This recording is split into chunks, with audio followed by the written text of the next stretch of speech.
বন্ধুগণ, আজকে অবশ্যই আমরা অনপ্যাসিভের যে আপডেট ইনফরমেশন, সেই আপডেট ইনফরমেশন অবশ্যই আলোচনা করব। আজকে বিশেষ করে আলোচনা করব আমাদের যে সমস্ত অনপ্যাসিভ পরিবারের যে সদস্য আছে, সেই সদস্যদের সদস্যদের যে অন্তরের কথা, সেই বিষয়ে অবশ্যই আপনাদের সঙ্গে শেয়ার করব। হ্যাঁ বন্ধুগণ, প্রথম থেকে শেষ পর্যন্ত দেখতে থাকুন, শুনতে থাকুন। আমি গৌতম বেরা আপনাদের সঙ্গে উপস্থিত হয়ে গেছি আজকে অবশ্যই অনপ্যাসিভ সদস্যদের অন্তরের কথা নিয়ে। হ্যাঁ বন্ধুগণ, অনপ্যাসিভ অনেক দিন হলো আমাদের কাছে একটা মিস্টেরিয়াস হয়ে গেছে, একটা অলিক জিনিস পরিণত হতে চলেছে, বা সেটা আজকে আমরা অলিক সম্পত্তি বা একটা অলিক রূপকথার জিনিসের মতো আমাদের প্রত্যেকের কাছে একটা চলে এসেছে। কারণ এটা আমি যে কথা বলছি, এটা কিন্তু আমার কথার একার নয়, এটা আমাদের যে সমস্ত অনপ্যাসিভের সদস্য আছে, যারা অনপ্যাসিভ ফ্যামিলির সাথে যুক্ত, তাদের হয়ে কিন্তু আমি অবশ্যই আজ এই কথাগুলো বলছি। সবার প্রথম বিষয় বলতে গেলে আগে অনপ্যাসিভের যে ওয়েবসাইট www.onpassive.com, এই ওয়েবসাইটে যদি আপনি যান, ওয়েবসাইটটা ক্লিক করবেন, সঙ্গে সঙ্গে আপনার কাছে একটা নিঃশব্দে একটা মেসেজ দেবে। কি মেসেজ দেবে? Account suspended. একজন ফ্যামিলি মেম্বারের কাছে সত্যি একটা খুবই একই জিনিস, হতাশাব্যঞ্জক জিনিস। সেই আবার অ্যাকাউন্ট সাসপেন্ড। একটা দীর্ঘ নিঃশ্বাস ফেলে পরিবারের সদস্যরা আবার দীর্ঘ নিঃশ্বাস, সত্যি আবারও অ্যাকাউন্ট সাসপেন্ড। এই অ্যাকাউন্ট সাসপেন্ডে নিজেদের মন, তাদের মানসিকতাটাও অনেকটা পরিবর্তন হয়েছে। এখন সেই উৎসাহ উদ্দীপনাও কিন্তু অনেকটা ধিমে তালে চলে এসেছে। রেড মার্টিন স্যার যতই প্রতিদিন ওয়েবিনারে আসুক না কেন, যতই ওয়েবিনারে তিনি প্রতিশ্রুতি দেন কেন, যতই ওয়েবিনারে তিনি অনপ্যাসিভ সংক্রান্ত গুরুত্বপূর্ণ তথ্য উল্লেখ করেন না কেন, ফাউন্ডাররা কিন্তু বা অনপ্যাসিভের সাথে জড়িত তারা কিন্তু সত্যিই উৎসাহিত নন। অনপ্যাসিভ ফ্যামিলির সঙ্গে যারা যুক্ত, তারাও কিন্তু এখানে কোথাও কোনো রকম কোনো পজিটিভ ইন্টেনশন কিন্তু তাদের মধ্যে নেই। নেগেটিভ ইন্টেনশনও নেই, পজিটিভও নেই। তারা টোটালি অন্য কোনো দিকে, অন্য কোনো রাস্তায় তারা পরিচালিত হচ্ছে। কেন পরিচালিত হচ্ছে বা কেনই হবে না? অবশ্যই একজন অনপ্যাসিভের যিনি ইউজার, তার কথাতেই এখন আসি। তিনি তো আর ফাউন্ডার নন, বা তিনি তো অনপ্যাসিভের সাথে যুক্ত নয়, তার সাথে তো আয়ের কোনো গল্প নেই যে তিনি অনপ্যাসিভ চালু হলেই কিছু আর্নিং করবে, কিছু ইনকাম করবে, এরকম জিনিস তো তার সাথে যুক্ত নেই। তা সত্ত্বেও তাহলে তিনি একজন ইউজার হিসাবে কেন অনপ্যাসিভ সম্পর্কে তিনি ঘুর পথে যাতায়াত করছেন কেন? তিনি কি করেন? একটা অনপ্যাসিভের মেল আইডি খুলেছিলেন। কি মেল খুলেছিলেন? ও মেল আইডি। সেই ও মেল আইডিটা আজ প্রায় 1 বছর হলো সাসপেন্ডেড। ও মেল আইডি ইউজ করতে পারছেন না।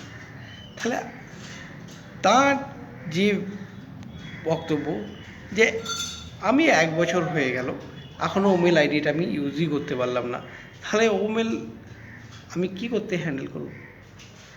সেটা ঠিকই, কারণ আমি একটা নির্দিষ্ট কাজের জন্য ওমেল আইডিটা ওপেন করেছিলাম, সেই কাজে আমি ব্যবহার করছিলাম মেল আইডিটা। আজকে 1 বছরের উপর মেল আইডিটাকে সাসপেন্ড করে দিল। এটা তো প্রত্যেকেরই প্রয়োজন। তো ইনকাম তো দিক আর নাই দিক, ওমেল আইডিটা তো অবশ্যই তাদের প্রয়োজন, কারণ ওমেল আইডি দিয়ে সমস্ত কিছু তৈরি করা হয়। এখন ডিজিটালাইজেশন যুগ, ডিজিটালের যুগে ও মেল ছাড়া আপনি এক পাও আগাতে পারবেন না।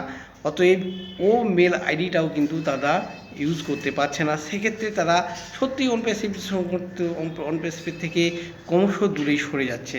যতই mister red sir, mister Martin sir বলুন না কেন, 1 সেকেন্ডের মধ্যে অনপ্যাসিভ চালু হওয়ার কয়েক ঘন্টার মধ্যে অনপ্যাসিভ তাই বাঁচিয়ে দেবে। আপনি বলবেন যে আপনি তো তাহলে অনপ্যাসিভ সংক্রান্ত কোনো ইউটিউব হচ্ছে, কখনোই না। আজকে যা ফ্যামিলিয়ার তাদের যে বক্তব্য, সেই বক্তব্য আপনাদের কাছে আমি তুলে ধরছি।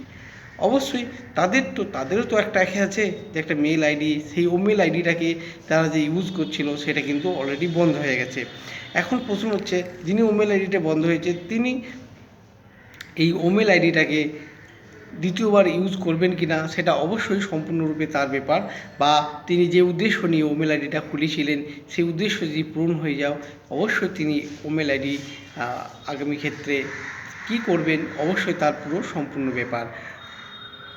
এটা একজনের ক্ষেত্রেই বললাম, আরও অনেকে আছে যারা যেই অনপ্যাসিভে বিভিন্ন সোশ্যাল মিডিয়াকে ইউজ করতো, সোশ্যাল মিডিয়াকে তারা কাজে লাগাতো।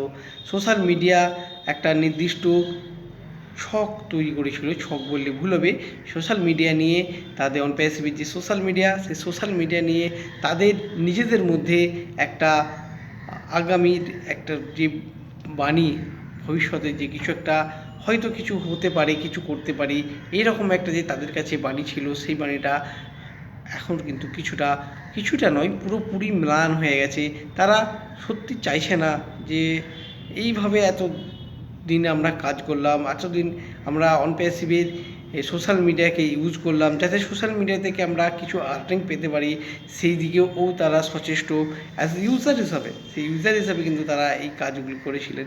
তারা সত্যি এখন হতাশাগ্রস্ত যে সত্যি আমরা তো ইউজার এই হিসাবে এই কাজ করলাম, কিন্তু আগামী দিনে হয়তো আমাদেরকে আবার নতুন রূপে আমাদেরকে ইউজার আইডি ক্রিয়েট করতে হতে পারে, হয়তো আমাদেরকে আবারও নতুন করে সোশ্যাল মিডিয়াতে যে সমস্ত আমাদের যে কাজগুলি করেছিলাম, যে বিভিন্ন রকম মিডিয়া তৈরি করেছিলাম, সেই মিডিয়াগুলো আবারও আমাদেরকে নতুন করে তৈরি করতে হবে। এটা সম্পূর্ণরূপে তারা এই বিষয়টা চিন্তাগ্রস্ত। তবে আদৌ আগামী দিনে পারবো কি না, বা যখন এই অনপ্যাসিভ আসবে সেই দিনে আমাদের সময় হবে কি না, সেই বিষয় নিয়ে অবশ্যই তারা একটু চিন্তিত। বন্ধুগণ, অবশ্যই তারা এখন ক্রমশ আস্তে যারা এইসব যে ইউজারগুলো চাইছিল তাদের মাইন্ড আস্তে অন্য দিকে, অন্য রাস্তাতে আগিয়ে হাঁটছে। যেহেতু বাস্তবিক জিনিস, কারণ একটা জায়গাতে যেখানে চাইছিল কিছু একটা করতে, আর্নিং করতে, সেখান থেকে পাচ্ছে না। যদি না পায় অবশ্যই তারা তাদের বিকল্প রাস্তা, সেদিকে তারা আগিয়ে যাবেন এবং ওই রাস্তাতেই তারা আগিয়ে চলেছে এবং বিভিন্ন কাজ করে চলেছে।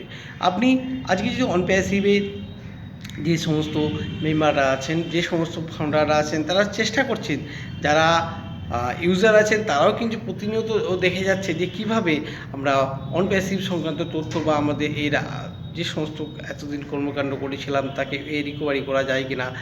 সেই জন্য অনপ্যাসিভ www.onpassive সার্চ করলে আপনি তো সঙ্গে দেখে পাচ্ছেন অ্যাকাউন্ট সাসপেন্ডেড। এছাড়াও আর কি দেখতে পাবেন, সেইখানে ভালো করে যদি আপনি এখানে খেয়াল করেন, যে গুগলে গিয়ে সার্চিংয়ে দেখেন যে এই www.onpassive.com তো নেই, এটা তো সাসপেন্ড। বাকি আরও যে জিনিস দেখছে, অনপ্যাসিভ নামে একাধিক ওয়েবসাইট চলে এসেছে। অবশ্যই বন্ধুগণ, একাধিক ওয়েবসাইট চলে এসেছে। শুধু অনপ্যাসিভ এই শব্দটার আগে কয়েকটা শব্দ, কোথাও দিয়ে আছে আগে কয়েকটা ওয়ার্ড, আবার কোথাও দিয়ে আছে পরে কয়েকটা ওয়ার্ড দিয়ে ওয়েবসাইট তারা তৈরি করে দিচ্ছে। অনপ্যাসিভ শুধু ওয়েবসাইট তৈরি করছে না, অনপ্যাসিভের সমস্ত যে ফটো, অনপ্যাসিভের ভিডিও, অনপ্যাসিভের পুরো যে সিস্টেম স্ট্রাকচার সব একই রকম আছে, শুধু খালি একটু নাম পরিবর্তন করে দিচ্ছে। এক্ষেত্রে তারা বেশ কিছু দ্বিধাগ্রস্ত হচ্ছে যে তাই তো অনপ্যাসিভ কি সত্যি তাহলে নতুনভাবে নতুন কোনো ওয়েতে চলে যাচ্ছে, যে নতুন কোনো ওয়েবসাইট ক্রিয়েট করে নিচ্ছে, যে ওয়েবসাইট আমরা এতদিন সার্চিং করে এসেছি সেই ওয়েবসাইটটাকে কি আমরা কি আর পাচ্ছি না? আমাদের কি নতুন ওয়েবসাইট কি সত্যিই আসছে? বা নতুন ওয়েবসাইটে হলে এত যে আর অনলাইন সিস্টেমে আমরা গুগলে সার্চিং করছি, এত ওয়েবসাইট দেখাচ্ছে, তাহলে এই ওয়েবসাইটগুলি কারাই এরকম কাজ করে বেড়াচ্ছে, বা তারা আমাদের মধ্যে এত বিভ্রান্তি করার চেষ্টা করছে কেন অন প্যাসিভ নিয়ে? সত্যি কি অন প্যাসিভকে কি আমরা আগামী দিনে কোন পর্যায়ে পাবো, বা আদৌ কত দিনের মধ্যে পাবো? বা বা এই যে যারা এরকম ওয়েবসাইটে বিভিন্ন রকম তৈরি করছে, তৈরি করে বিভ্রান্তি তৈরি করছে আমাদের মধ্যে, তারা কি সত্যি কি চায়? তারা অন প্যাসিভের যে সমস্ত ফাউন্ডার আছেন, যে সমস্ত ইউজাররা আছেন, সেই ইউজারদের মধ্যে কি সত্যি তারা ভালো কিছু জিনিস আনতে চলেছে, না তারা অন্য কোনো জিনিস চিন্তা ভাবনা করছে? এত এত সিস্টেম করে তার মধ্যে দিয়ে কি বোঝাতে চাইছে এনাদের? অবশ্যই ইউজারদের মধ্যে একটা বিভ্রান্তি তৈরি হয়েছে। শুধু বিভ্রান্তি তৈরি হয়েছে না, তাতে করে তারা বিপথে অন্য দিকে চালিত হচ্ছে। এবার এই অন্যদিকে চালানোর ফলে আগামী দিনে কতটা এই সমস্ত ইউজাররা ফিরে আসবে, বা সেই ইউজারগুলো যারা এখান থেকে আজকের দিনে যারা এখানে তারা যে আঘাত পাচ্ছে, তারা আদৌ আগামী দিনে আসবে কিনা এখানে, সেটা অবশ্যই একটা প্রশ্নসূচক বিষয় হয়ে আসছে। যদিও রেড স্যার, মার্টিন স্যার প্রত্যেক দিনই ওয়েবিনার করেই জানিয়েছেন যে না, কোনো এখানে অন প্যাসিভ কাজ করে চলেছে, মিস্টার অ্যাশ কাজ করে চলেছে, প্রতিটা ঘন্টায় প্রতিটা মুহূর্তে কাজ করে চলেছে, সবই ঠিক আছে, কাজ করে চলেছে, কিন্তু ডে টু ডে তো আর কথা শোনায় না। ডে টু ডে দিন চালানোর জন্য অবশ্যই প্রত্যেকের একটা নির্দিষ্ট পদ্ধতি প্রয়োজন আছে, সেই পদ্ধতি অনুযায়ী কাজ করতে হয়, সেদিকেই এগিয়ে চলছে। অতএব বন্ধুগণ, প্রত্যেকের ডে টু ডে দিন প্রত্যেক দিন রান করার জন্য, প্রতিদিন চলার জন্য, বর্তমান সমাজ একটা ডিজিটালাইজেশন সমাজ। এই ডিজিটালের যুগে, এখন বর্তমান যুগে যেখানে যে অনলাইন ছাড়া কোনো কিছু নেই, এই জায়গাতে অন প্যাসিভের মেল আইডি বন্ধ করে দেওয়াটাও সত্যিই তাদের ক্ষেত্রে একটা অন্য রকম জিনিস, অন্য রকম মাত্রা তৈরি করেছে।